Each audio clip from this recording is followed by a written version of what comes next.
First, measure up to the center of the electrical outlet.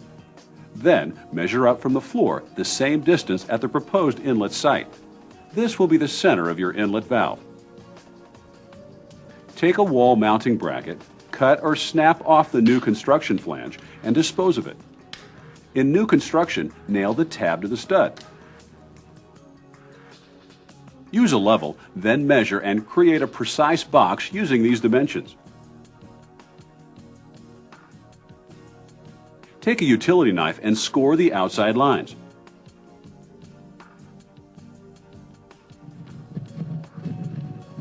Then, use the utility knife or a drywall saw to cut a hole through the drywall. Now it's time for some fittings. Make sure the open end faces the direction it will eventually meet the tubing, usually straight down. If your tubing has to run from the attic, remember that the opening of the 90-degree fitting will have to face upward. When applying glue, never apply it to the inside of fittings or tubing. Apply glue only to the outside of the tubing. This will prevent glue from creating obstructions inside the tubing, which could clog your system. Put some glue around the outside of the mounting bracket. Then twist the 90-degree fitting into place. You will need to install the low voltage wire before you install the tubing. First, run about 6 inches of wire through the bracket guide hole. Then, strip an inch of insulation from the low voltage wires and attach each end to one of the screws on the back of the inlet valve. Now, attach a weight to the end of the low voltage wire and drop it down to the basement or crawl space.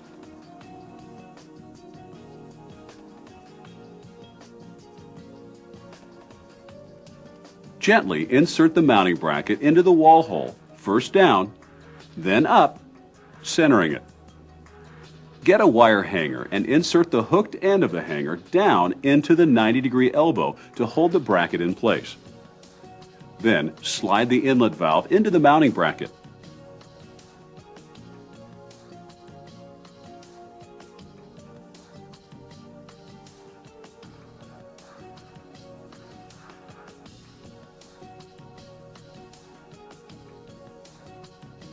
Now just screw the valve into place.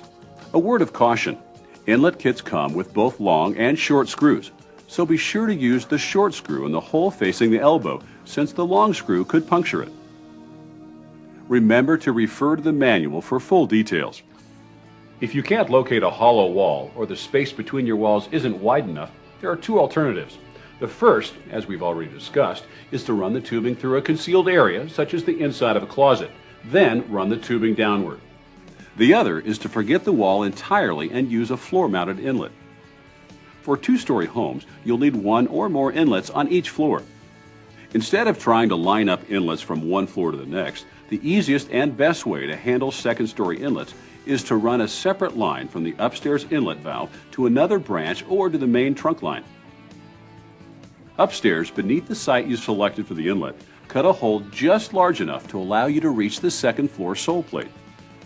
Then, from the basement, insert a length of tubing long enough to reach through the hole in the second floor sole plate to the site for the valve. Your goal is to fit the top of the tubing inside the inlet valve installed in the second story wall. Of course, installing the inlet valve is the same as before. And remember, other ways to reach the upstairs in your home are through the interiors of closets or pantries, beneath a staircase, or with floor inlets. If you're planning to install a sweep inlet, an automatic dustpan, a very popular option for the kitchen, mudroom, and bath, here are some pointers. First, determine the best place to install the sweep inlet, usually beneath a cabinet, and remove any molding or baseboard. Then drill a pilot hole and find the wire in the floor below. Once again, drill up through the floor to check for obstructions and to make sure you can connect the tubing to the main line. If there are no obstructions, enlarge the hole in the floor beneath the cabinet and check the clearances. Now return to the kitchen to measure and saw the rectangular hole for the sweep inlet and fasten the inlet into place.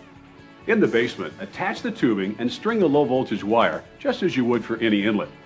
Okay, we're in the home stretch. Time to install the tubing. Run the tubing up through the hole you cut in the sole plate and fit the tubing into the elbow joint in the back of the inlet valve above you.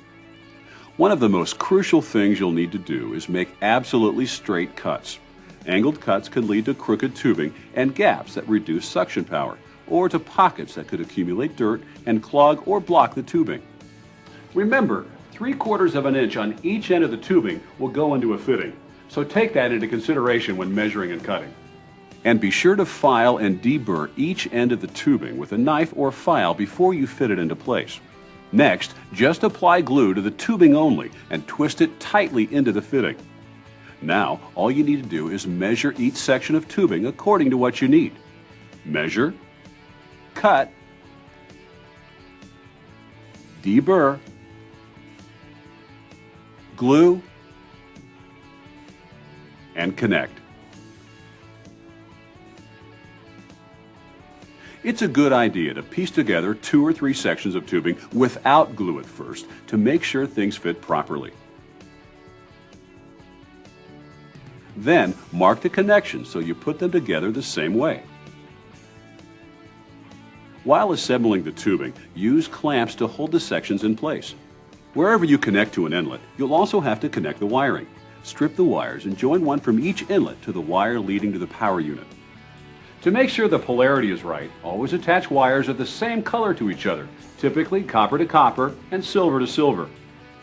To hold low voltage wire in place, use these nifty do-it-yourself clamps made by cutting the ends off any extra tubing.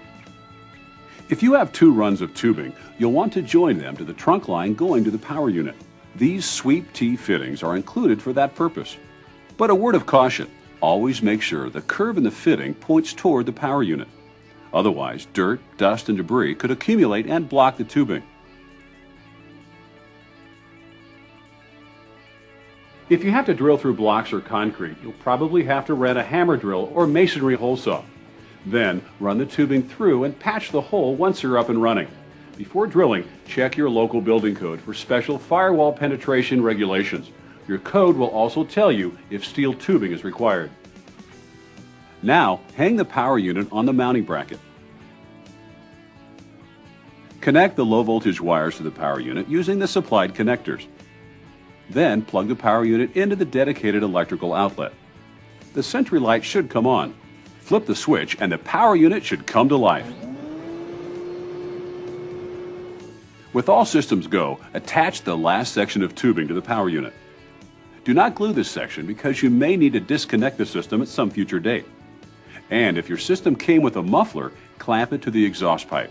Installing a muffler can reduce power unit noise by as much as 50%. All that's left to do is check the quality of your installation. First, check to see if you have a closed system. With no hose or handle attached and all inlet valves closed, there should be little or no air coming through the exhaust on the power unit. Now, with the system running, walk through your home. If you hear whistling or hissing, you may have forgotten to glue a connection. Be sure to check the basement and attic areas too. Have your helper plug the hose into each of the inlet valves to be sure you can turn the power on. Turn off the switch on the hose handle. If it does not shut off, the low voltage wires are crossed somewhere, usually at an inlet valve. That's it. You've just installed your own central vacuum system. You've just made cleaning easier while improving the air quality in your home. Congratulations!